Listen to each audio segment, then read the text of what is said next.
how are Oh you? my gosh, I'm amazing. Where are you guys from? Lancaster, Pennsylvania. Oh, Pennsylvania. Welcome, Yeah. welcome.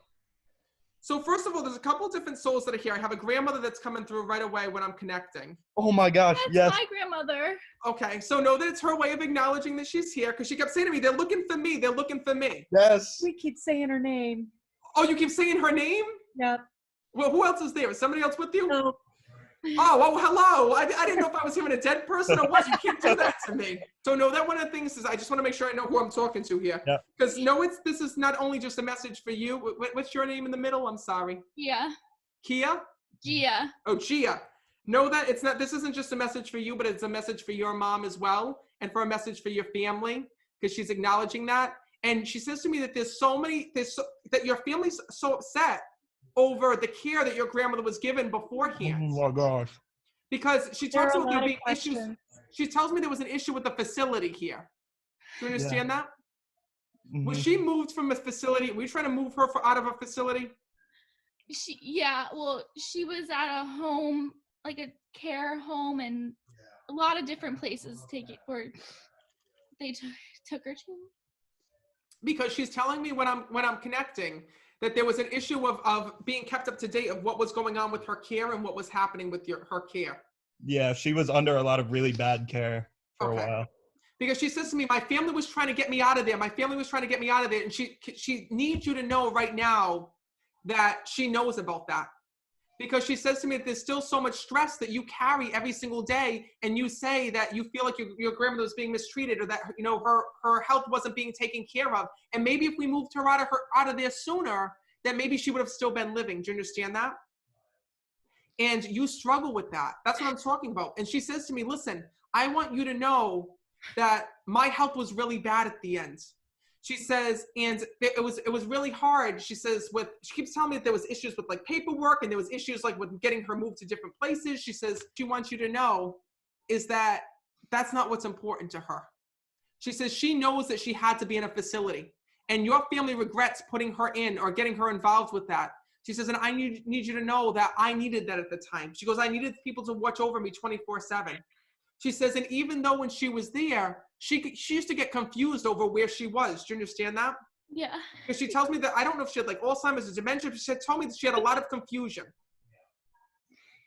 Do you understand what I'm telling you? Yes. Yeah. Yes. But she also tells me that you went and you like decorated her room for her. Yeah. I went before she passed. And you decorated it for her? I didn't decorate it, but I sat next to her and I remember she looked really confused. And No, wait a minute. I'm talking about before all of this. Your grandmother's telling me that when she had to go into a facility, and I felt like that you decorated the facility, you decorated her room here in this world. She showed me that there were pictures that were put out. Yeah. Yeah. And that you used to put the pictures out there so she remembered all her family and knew that all of her family was there and watching over her. So that even though you couldn't physically be there with her at night, like she used to have your picture right by her bedside and have different pictures around the room so that she could feel you all with her every day. Yeah. Your grandmother wants to thank you so much for doing that. She says, and more importantly, she says she wants to thank you for the way that you had gone and stayed with her. Yeah. I want to say something. I don't want to upset you, but we have to talk about it. Because she says to me, the one thing that you're so upset about is that your grandmother promised to be there on your wedding day or promised to be there one day when you get married. And you're so upset because you say, well, how can I get married? Even though you're still young, how can I get married? How can I do things without my grandmother being there, without her being able to see different parts of my life? And she says, listen, she goes, I was able to see so much with you. And she's even talking about graduation when I'm connecting with her. And the things that she got to see and the things that she got to see you accomplish. She goes, and I am so proud. Oh. She says, so even though I won't get to physically be with you in the milestone, she goes, I don't want you to think about that. She goes, I want you to know that anytime that you talk to me, that I am right there, because she's acknowledging that. Oh, she wants to thank you, by the way, for making her look so beautiful, because she tells me like you did her hair and her makeup for her. So I don't know if that was when she first had gotten sick or beforehand. Yeah, I think she's talking about when we would do our nails and stuff together. Perfect. Because she says to me, I want you to know that I look so beautiful on the other side because of you. She says, and more importantly, she says, you need to stop grieving my passing. She says that you think about it all the time. She says, and you feel like your grandmother is so distant and you feel like you don't get signs from her, that you don't feel her enough. She goes, and if there's one thing I need you to know, that is that I am right here.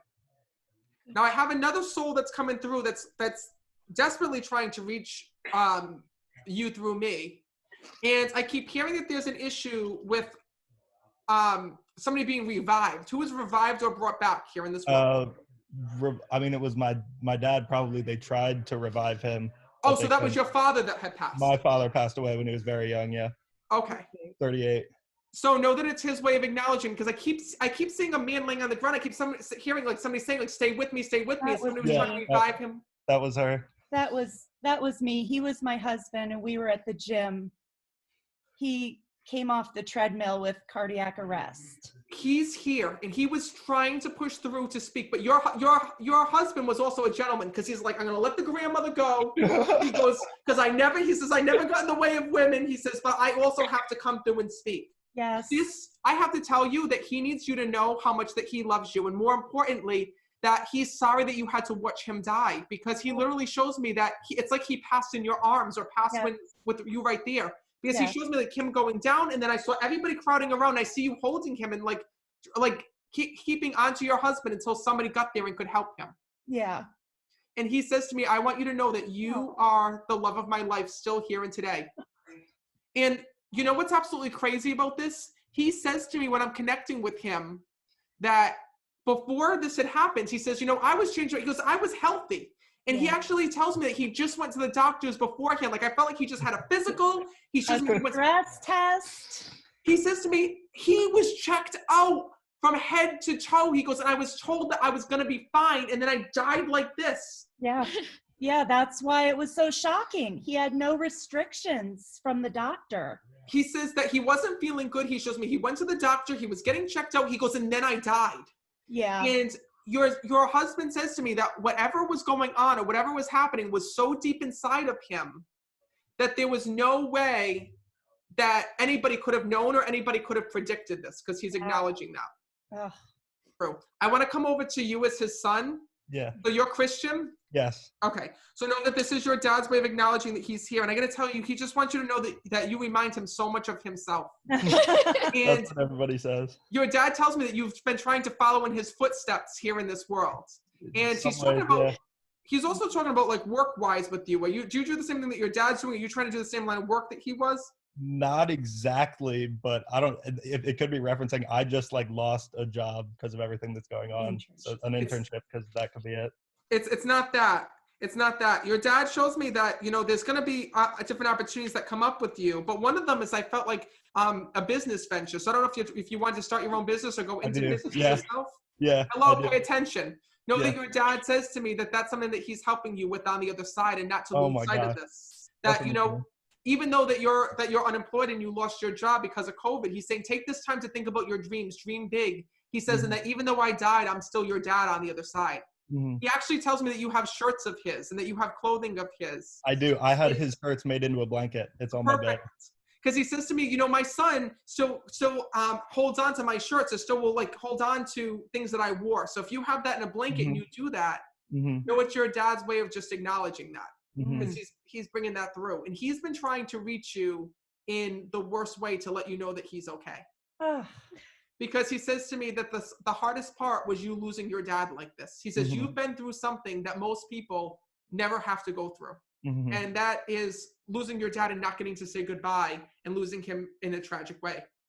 He says, but what I need you to know is that you make me proud every day. Because he's bringing that through. And he's been trying to reach you in the worst way to let you know that he's okay. Because he says to me that the hardest part was you losing your dad like this. He says, you've been through something that most people never have to go through. And that is losing your dad and not getting to say goodbye and losing him in a tragic way. He says, but what I need you to know is that you make me proud every day. He says, and more importantly, he says, I am so happy with the way that you have turned out. He says, because you've always been so responsible. He says, and you've always been such a good kid. And your dad says to me, what is it with it's so funny. He's telling me that you're trying to like, I know that you're still young, but he's talking about money with you. Are you like investing money, or did you just start like a bank account? Yeah. Shrine. Yeah. because he said, your dad's telling me, he goes, you know, he's like me. He follows in my footsteps. He's showing me like putting money aside or like trying to like invest money in something. And I'm like, I don't know what he's talking about. Yeah. And your dad says to me, like, you're like, even though he wasn't here to teach you some of these things or be by your side, he says, you already figured these things out for yourself. So know that he loves you. He is with you, and that your grandmother's with you as well. Thank you. Thank you. Thank All you, right. Matt. I hope that this helped you. Thank you. It's been wonderful. Thank you.